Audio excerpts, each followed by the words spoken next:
Tak payah tunggu blood test. Kalau kau ada 6 tanda ni, badan kau tengah jerit insulin problem tapi kau tak dengar.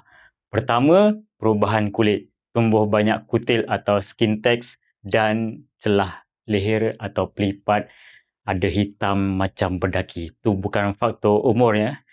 Insulin terlampau tinggi sampai bertindak jadi baja tebalkan sel kulit. Kedua, food coma. Lepas makan nasi je, mata macam kena gam. Ngantuk sangat. Wajib kena tidur. Tu bukan sebab kenyang. Tu sebab gula meroket dan menjunam jatuh. Otak tengah kurang tenaga sampai paksa badan rehat.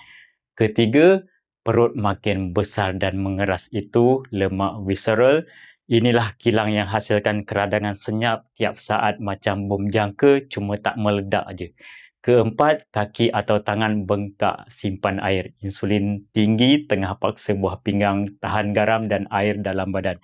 Kelima, kerap kencing waktu malam. Bangun 2-3 kali walaupun tak minum banyak. Badan kau tengah struggle nak cuci lebihan gula. Dan terakhir, keenam, tekanan darah naik turun. Bacaan asyik 130 ke atas, lepas tu normal balik.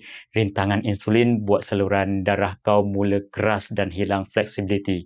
Siapa ada tanda-tanda ni, angkat tangan kat komen. Bahaya kalau biarkan.